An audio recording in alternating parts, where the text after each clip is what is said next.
नाज़रीन आदाब, ETV Urdu news में आपका खैर मकदम है। आप देख रहे हैं खास बात। मैं हूं सैयद अहमद जिलानी। पहले नजर सुर्खियों पर।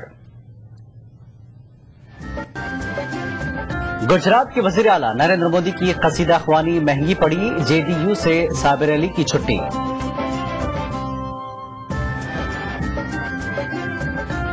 उलमा काउंसिल ने मुलायम सिंह की सेकुलर शनाख्त पर उठाया सवाल, कहा मुजफ्फरनगर फसादात ने लाया मुल्ला का हकीकी चेहरा सामने।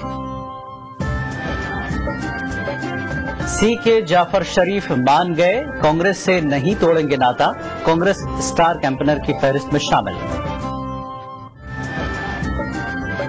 मरकज की अक़लियती स्कीमों की महाराष्ट्र में हो रही है बंदरबाट, नांदेड़ में एक और फर्जी इदारे का इंकशाफ। और आज़मीन हज के पासपोर्ट बनाने में जानबूझकर की जा रही है ताखिर।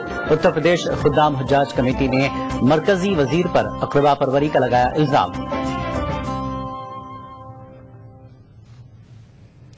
राष्ट्रीय उलमा काउंसिल के सदर मौलाना आमिर रशादी आजमगढ़ में मुलायम सिंह के खिलाफ चुनाव लड़ सकते हैं। पार्टी के अंदरूनी ज़राए के मुताबिक उलमा काउंसिल की मजलिस आमला में इस पर गौर हो रहा है। उलमा काउंसिल पूरे मुल्क में तकरीबन 80 सीटों पर इलेक्शन लड़ने की तैयारी कर रही है। इनमें उत्तर प्रदेश की 32 सीटें शामिल हैं। मौलाना आमिर ने अभी तक अपनी उम्मीदवारी का ऐलान नहीं किया है, लेकिन मुलायम सिंह पर खुली तनकीद करके उन्होंने इसका इशारा दे दिया है।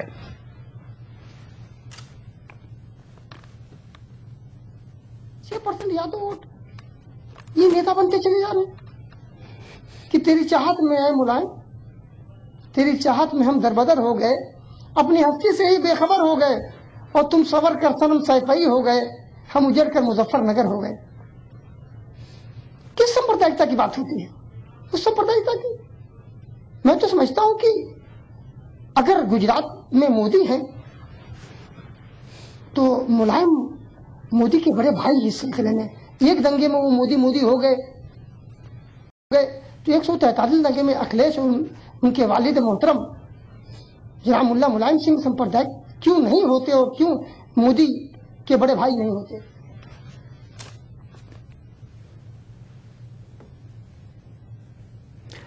मोदी की मदसराई जेडीयू लीडर साबिर अली को महंगी पड़ी। पार्टी से उनकी छुट्टी हो गई है। साल 2 साल या 6 साल के लिए नहीं, साबिर पर ताहयात पाबंदी आयद कर दी गई है। साबिर के सब्र का बंध इस फरमान पर टूट गया है।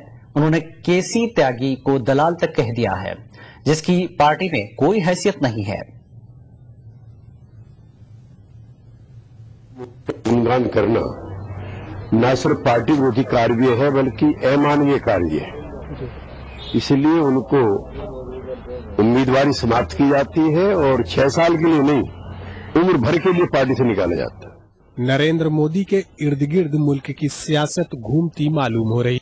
मोदी की क़यादत में बीजेपी में नई दर्जाबंदी हो रही है। वहाँ भी मोदी मुखालिफिन हाशिए पर डाले जा रहे हैं, तो बीजेपी से बाहर दूसरी जमातें भी मोदी की शख्सियत के हवाले से किसी की राय की बुनियाद पर उसके सियासी करियर का फैसला कर रही हैं। बीजेपी में बेटी की शमूलियत पर एनसीपी लीडर विजय कुमार गांधी की महाराष्ट्र काबीना से छुट्टी करवाई गई। अब जेडीयू ने साबिर अली को बाहर का रास्ता दिखाया है। साबिर अली को पार्टी ने राज्यसभा के लिए दोबारा नामजद नहीं किया था, तो उन्होंने नरेंद्र मोदी की पॉलिसियों की तारीफ की थी, जिसका असर अब देखने को मिल रहा है। पार्टी के इस फैसले पर साबिर अली का चरागपा होना फितरी था। उन्होंने तो केसी त्यागी को मुल्क के किसी कोने से मुकाबले में आने के लिए ललकारा। आजीवन बैन हो गया। गजब बात करते हो आप। आजीवन बैन कौन सा बैन, कौन सी पार्टी? हम लोग अपनी वजूद खुद जमीन पर बना कर रखे। अगर राजनीति की उनके पास बहुत ताकत है, शऊर है, तो चले कहीं भी हिंदुस्तान के जिस कोने में नॉमिनेशन अभी चल रहा है, इलेक्शन, दोनों आमने सामने फाइट कर ले। शिवहर लोकसभा हल्के से साबिर अली की जगह अब पार्टी दूसरा उम्मीदवार उतारेगी। साबिर की पार्टी से छुट्टी की खबर की तस्दीक जेडीयू सदर शरद यादव ने भी कर दी है। साबिर अली का कहना है कि नीतीश कुमार से उन्हें कोई शिकायत नहीं है और वो उनका एहतराम करते हैं और करते रहेंगे। उन्होंने केसी त्यागी को इधर की बात उधर करने वाला दलाल कहा। मोना बाबा के सर पर बैठ के इर्द गिर्द इधर की बात उधर की बात उधर, कभी पटना फोन करेगा, कभी अशोक रोड पे, ये तुगलक रोड पे करेगा, इधर की बात उधर, बीच में अपना मिला के मिर्च मसाला करके और दलाली करके सब कुछ तो चले, ऐसे लोग कहीं चले गए तो पार्टी। जिसके जवाब में केसी त्यागी ने ज्यादा कुछ कहने से एतराज किया। तो सारी दुनिया जानती है हम कौन है, ये किसी को बताने की जरूरत नहीं। पहले शिवानंद तिवारी, फिर एनके सिंह और अब साबिर अली, इन तीनों को पार्टी ने राज्यसभा के लिए दोबारा नामजद नहीं किया था। पार्टी आला क़यादत ने इन तीनों से लोकसभा चुनाव लड़ने को कहा था। शिवानंद तिवारी और एनके सिंह ने तो अपनी अपनी राहें अलग कर ली है। अब साबिर किस डगर पर निकलते हैं, ये आइंदा कुछ दिनों में साफ हो जाएगा। Bureau report, ETV news.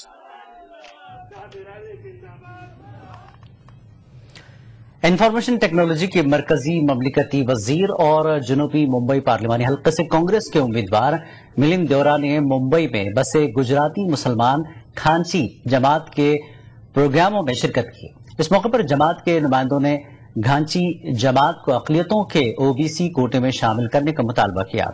Milind Deora ने इस सिलसिले में कोशिश करने का वादा किया। प्रोग्राम में मौजूद महाराष्ट्र के अक़लियती उमूर के वजीर नसीम आरिफ खान ने गुजरात के वज़ीर आला पर अपने अंदाज में तनकीद की। आज हमारे बच्चे जो है, उनकी जो तालीम है, जो शिक्षा है, ये बहुत ही अहम है, बहुत ही महत्वपूर्ण है और ये हम सबका रिस्पॉन्सिबिलिटी, सबका जिम्मा बनता है कि हम अपने बच्चों के लिए, खास करके बच्चियों के लिए, उस पर ज्यादा फोकस दे दें। हमारे लिए जो भी लायक है, हम जो भी कर सकते हैं एमपी होने के नाते, हम हमेशा तैयार। किसी शायर ने खूब कहा यूसुफ भाई कि वो साहिबे किरदार नहीं हो सकता, वो साहिबे किरदार नहीं हो सकता, वो मक्कार है, वफादार नहीं हो सकता। जिसने खेली है गुजरात में लहू की होली, वो इस मुल्क का सरदार नहीं हो सकता।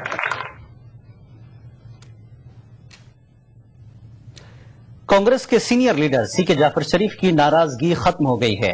जाफर शरीफ अब कांग्रेस पार्टी में ही बरकरार रहेंगे। बेंगलुरु में आज ऐलान की गई कांग्रेस के स्टार कैंपेनर की फहरिस्त में जाफर शरीफ का नाम भी शामिल है। वाज़ेह है कि लोकसभा का टिकट न दिए जाने से नाराज जाफर शरीफ ने कांग्रेस तर्क करके जेडीएस में शामिल होने का इशारा दिया था, लेकिन वज़ीर आला सिद्धारमैया और दीगर कांग्रेसी लीडरों के इसरार के बाद जाफर शरीफ ने जेडीएस में शामिल होने का अपना फैसला वापस लिया है। दूसरी जानिब जेडीएस ने आज ऐलान किया है कि साबिक एमएलसी अब्दुल अजीम बेंगलुरु नॉर्थ पार्लिमानी हल्के से पार्टी के उम्मीदवार होंगे। जेडीएस के उम्मीदवार के तौर पर अब्दुल अजीम कल अपना पर्चा नामजदगी दाखिल करेंगे।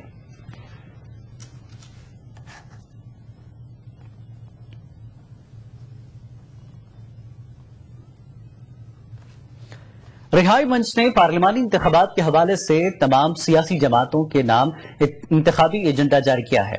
इसमें अक़लियतों, खासतौर पर मुसलमानों को अलग थलग करने का इल्जाम लगाया गया है। रिहाई मंच के सदर के मुताबिक इसमें दहशतगर्दी और समाजी तहफ़्फ़ुज़ के ताल्लुक से 25 मांगों को शामिल किया गया है।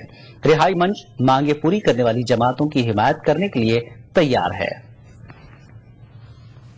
25 सूत्रीय मामले और ये हमने हर पार्टी के राष्ट्रीय अध्यक्ष, राष्ट्रीय सचिव को भेजा है, जिसने अल्पसंख्यकों और खास करके मुसलमानों की समस्याओं पर ही हमने ज्यादा जोर दिया है। इसलिए कि हम ये देख रहे हैं कि इधर मुसलमानों को तंग करके, परेशान करके, आतंकवादी बता करके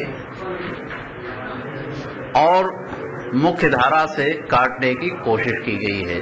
उसमें जो खुफिया एजेंसियां हैं उनका भी रोल रहा है और जो प्रोविंसेस के एटीएस या एसटीएफ हैं उनका भी रोल रहा है और इस तरह से उन लोगों ने मुसलमानों को बिल्कुल अलग थलग कर देने की साजिश की है। मुजफ्फरनगर फसादात से मुताल्लिक मुकदमात की पैरवी करने वाले हुकूक इंसानी कारकुन असद हयात एडवोकेट ने एसआईसी की चार्जशीट से अदम इत्तेफाक जाहिर किया है। उनके मुताबिक एसआईसी ने चार्जशीट तैयार करने से पहले साफ और शफाफ तहकीकात नहीं की। उन्होंने इस सिलसिले में कानूनी चाराजोई की बात कही है। है कि 1200 आदमियों के खिलाफ वो चार्जशीट फाइल कर रही है। हमारा कहना यह है कि जिस तरह से वहां विवेचना की गई है वो निष्पक्ष नहीं है। بہت سے ملزمان کے نام انہوں نے نکالے ہیں اور نکالنے کا پریاپت آدھار نہیں ہے. فار انسٹنس کسی ایک کیس میں جہاں 50 مکانوں کے جلائے جانے کا معاملہ ہے تو وہاں صرف وادی کا بیان لکھ کے انہوں نے انویسٹیگیشن پورا کر لیا، جبکہ 50 جن کے مکان جلے ان میں سے پرتیک پیڑت کا بیان 161 ان کو درج کرنا چاہیے تھا، ان کے گواہوں کو لینا چاہیے تھا. کیونکہ جب بھی کوئی اتنی بڑی بستی میں آگجنی ہوتی ہے تو کوئی 1 یا 2 یا 4 ویکتی نہیں کرتے ہیں بلکہ پورا موب کرتا ہے، اور موب میں کس کس کو پہچانتے ہیں لوگ، اس بات کی پوری کمپریہنسو ایویڈنس سامنے آنی چاہیے. تو SIC کی انویسٹیگیشن ہم نہیں سمجھتے پریاپت ہے. لوک سبھا الیکشن میں عام ووٹروں کو لبھانے کے لیے سیاسی لیڈر کوئی کسر چھوڑنا نہیں چاہتے. مغربی بنگال کے لیڈر بھی اس معاملے میں پیچھے نہیں ہیں. اقلیتوں کو رجھانے کے لیے نت نئے وعدے کیے جا رہے ہیں. ایسے ماحول میں اقلیتی کمیشن نے اقلیتوں سے اپیل کی ہے کہ وہ سیاسی لیڈروں کے گمراہ کن وعدوں سے چوکس رہیں.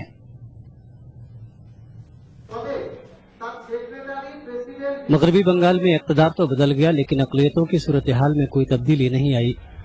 موجودہ حکومت نے اقلیتوں کے ساتھ انصاف کرنے کا وعدہ کیا تھا لیکن مجموعی اعتبار سے کوئی نمایاں تبدیلی نہیں آئی. یہ کہنا ہے ریاست کے اقلیتی کمیشن کے چیئرمین امتیاز علی کا. چیئرمین کے مطابق الیکشن کے موقع پر سیاسی لیڈران اقلیتوں کی کم علمی کا فائدہ اٹھا کر انہیں ورگلانے میں مصروف ہیں. یہ سلسلہ بند ہونا چاہیے. پولیٹیکل پارٹی تو they are only they have used the Muslim communities here. They have used. Like West Bengal, our honorable Chief Minister, she has been declaring that I have done for the Muslims about such and such work. But unless and until the Muslim minorities be empowered economically or by employment, their lot cannot be changed. اقلیتی commission کے chairman کی مانے تو ریاستی حکومت نے کچھ اقدامات کیے ہیں لیکن اقلیتوں کے تعلق سے حکومت کا رویہ اطمینان بخش نہیں رہا. ہم اسکالرشپ دے دیا، ہم اسکالرشپ دیا. اسکالرشپ تو سینٹرل گورنمنٹ کا اسکیم میں ٹکا ہے، MSDP کا ہی ٹرم لون ہے،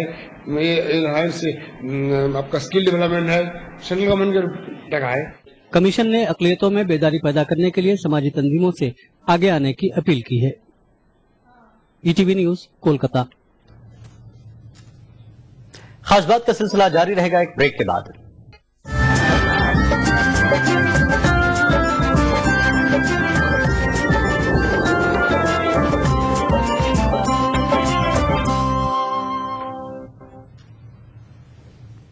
خاص بات میں ایک بار پھر آپ کا خیر مقدم ہے. لشکر طیبہ کے مبینہ کارکن ابو جندل پر عائد الزامات پر سماعت 21 اپریل کو شروع ہوگی.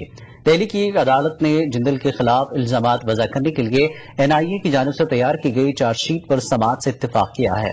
ابو جندل فی الوقت ممبئی کی آرتھر روڈ جیل میں بند ہے.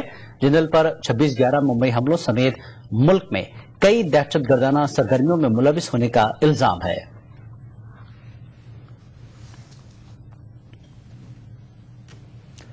میڈیکل اور انجینئرنگ کے میدان میں اقلیتی طلباء کے تناسب میں اضافے کے لیے مرکزی حکومت کی جانب سے free coaching and allied scheme چلائی جا رہی ہے. اس اسکیم کی عمل آوری کی ذمہ داری جن اداروں کے سپرد کی گئی ہے پہلے تو ان کا کوئی وجود ہی نہیں ہے اور وجود اگر ہے بھی تو اقلیتوں کو اس کا فائدہ نہیں مل رہا ہے. نادر میں ایسا ہی ایک ادارہ چلایا جا رہا ہے جس کا نام راٹھور کوچنگ کلاسز ہے. مرکزی حکومت کی وزارت برائے اقلیتی امور کی ویب سائٹ پر ناندیڑ ضلع کے جن 3 اداروں کے نام ہیں ان میں راٹھور کوچنگ کلاسز کا نام بھی ہے. ریکارڈ کے مطابق راٹھور کوچنگ کلاسز کو اقلیتی طلبہ کو میڈیکل اور انجینئرنگ کے اہلیتی امتحان کی مفت کوچنگ کی ذمہ داری سونپی گئی ہے. کوچنگ کے عوض ادارے کو سالانہ لاکھوں روپے گرانٹ دی جا رہی ہے. تاہم حقیقی صورتحال کچھ اور ہی ہے. اس ادارے میں اقلیتی طلبہ کے لیے مفت کوچنگ کا سرے سے کوئی نظم ہی نہیں ہے. تاہم کاغذی خانہ پوری ضرور کی جا رہی ہے. یہ انکشاف RTI میں منظر عام پر آیا ہے. ہم نے RTI کے ذریعے کچھ معلومات ڈالی ہے. کچھ معلومات ابھی ہم کو جو ملی ہے وہ چونکانے والی ہے کہ یہ صرف ناندیڑ ہی نہیں تو مہاراشٹر میں جتنی سنستھاؤں نے اس کے اوپر لیا ہے तकरीबन सभी संस्थाओं में भ्रष्टाचार है। प्रैक्टिकली कोई संस्था नहीं है, कोई ट्रेनिंग नहीं हुआ है और लाखों करोड़ों रुपए का गबन करके बैठे हैं ये लोग। और यहाँ पर नांदेड़ से लेकर तो दिल्ली तक इन लोगों के लिंक है, एजेंट्स है बाज़ाब्ता, और वो लोग रिश्वत देते हैं और ये स्कीम लाते हैं और अपने अकाउंट में पैसे जमा करते हैं। इसका कम्युनिटी को, माइनॉरिटी को कोई बेनिफिट, कोई फायदा नहीं। ऐसा नहीं है कि समाजी कारकुनान ने इस मामले में खामोशी अख्तियार कर ली हो, बल्कि RTI जोहरकार ने रियासत के अक़लियती उमूर के वजीर से बाज़ाब्ता नामज़द तरीके से शिकायत की, लेकिन कार्रवाई के नाम पर कुछ नहीं हुआ। जितनी जानकारी सामने आई है उसको लेकर हमने आरिफ नसीम खान, जो कि महाराष्ट्र के माइनॉरिटी मिनिस्टर हैं, उनको हमने मिलकर कंप्लेंट की है, पब्लिक में कंप्लेंट की है। उन्होंने कहा था कि बिल्कुल इमीडिएट मैं इसकी जांच कराऊंगा और जितने भी दोषी होंगे उनके ऊपर कड़क कार्रवाई होगी। लेकिन एक लंबा अरसा बीत गया है और अब तक कोई कार्रवाई सामने नहीं है। ETV नुमाइंदे ने जब इस सिलसिले में राठौड़ कोचिंग क्लासेस के जिम्मेदारों से राबिता किया और स्कीम के मुतालिक हकीकत जानने की कोशिश की, लेकिन राठौड़ कोचिंग क्लासेस के जिम्मेदारों ने इत्मीनान बख्श जवाब देने के बजाय टाल मटोल में ही आफियत समझी। ETV news, Nanded. उत्तर प्रदेश में आज़मीन हज के पासपोर्ट बनाने में सुस्त रफ्तारी पर ऑल इंडिया खुद्दाम हज कमेटी ने मरकजी हज कमेटी पर सख्त नुक्ताचीनी की है। खुद्दाम हज कमेटी के सदर नईमुद्दीन सिद्दीकी ने वजारत खारजा पर इल्जाम आयद किया कि पासपोर्ट बनाने में ताखीर का सीधा फायदा प्राइवेट ऑपरेटरों को मिल रहा है। इस मंत्रालय से गवर्न होता है पासपोर्ट धीमी गति से बनाने के लिए, और ऐसे जो है जो बंदिशें लगा देते हैं जिससे कि हज कमेटी ऑफ इंडिया, जिसका कोटा 1,25,000 है और बाकी जो है प्राइवेट टूर ऑपरेटर्स को कोटा देते हैं। तो ये अगर हज कमेटी ऑफ इंडिया के 1,25,000 कोटा जो है वो पूरा नहीं होगा तो ऑटोमेटिकली जो है वो PTO को दे दिया जाएगा। हमारे इसमें एक मंत्री बैठे हैं, केंद्रीय मंत्री, जो विदेश मंत्रालय देखते हैं।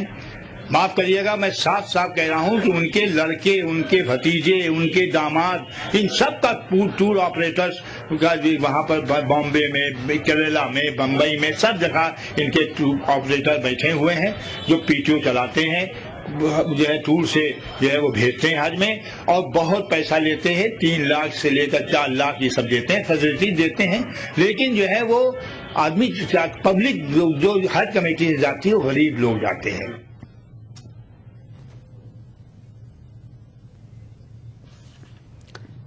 भोपाल में बरकतुल्लाह यूनिवर्सिटी शोबे फारसी के ज़ेर-ए-एहतमाम हिंदुस्तानी फारसी अदब एक तनकीदी जायजे के उन्वान से 2 रोज़ा बैनुल-अक़वामी सेमिनार का इनेकाद किया गया। सेमिनार में मुल्क व बैरून मुल्क से बड़ी तादाद में दानिशवरों ने शिरकत की।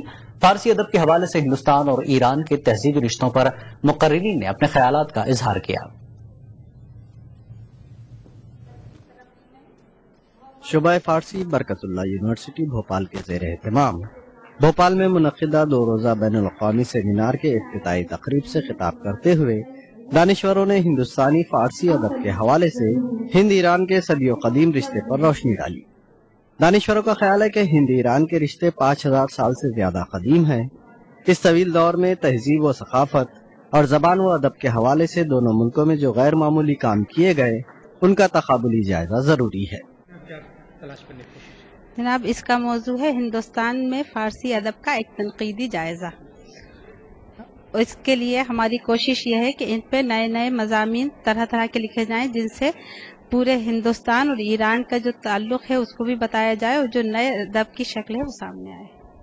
तो अमीर खुसरो के ताल्लुक से मैं कहूँगा कि हिंदुस्तान के सबसे बड़े फारसी अदब के माहिर थे और प्रोफेसर हशमत मय्यद जो ईरानी 40 साल के प्रोफेसर थे, उन्होंने इस बात पर कही कि हिंदुस्तानी अदब में अमीर खुसरो का जो मुकाम है वो सारे ईरानियन लेजेंड जामी और आपके निज़ामी वगैरह से बहुत आगे। सेमिनार के इफ्तिताई सेशन में मुमताज अदीब प्रोफेसर शरीफ हुसैन खासमी ने कलीदी खुतबा पेश किया। शरीफ हुसैन खासमी के मुताबिक हिंदुस्तान में मुसलमानों की आमद के बाद फारसी अदब के दूररस असरात मुरतब हुए। उन असरात को शुमाल से लेकर जुनूब तक आज भी महसूस किया जा सकता है कि हिंदुस्तान की अदबी, समाजी और सियासी तारीख बगैर फारसी अदब के नामुकम्मल है। ये मेरा महज एक दावा नहीं है, मैं इसकी सबूत में आपको बहुत सारे शवाहिद ला के पेश कर सकता हूँ। बैनुल अक़वामी सेमिनार के पहले दिन इफ्तिताई सेशन के अलावा एक खास सेशन मुनक़िद किया गया। इस खास सेशन में 8 मकाले पेश किए गए, जिसमें हिंदुस्तानी फारसी अदब का तनक़ीदी जायजा पेश किया गया। ETV news Bhopal.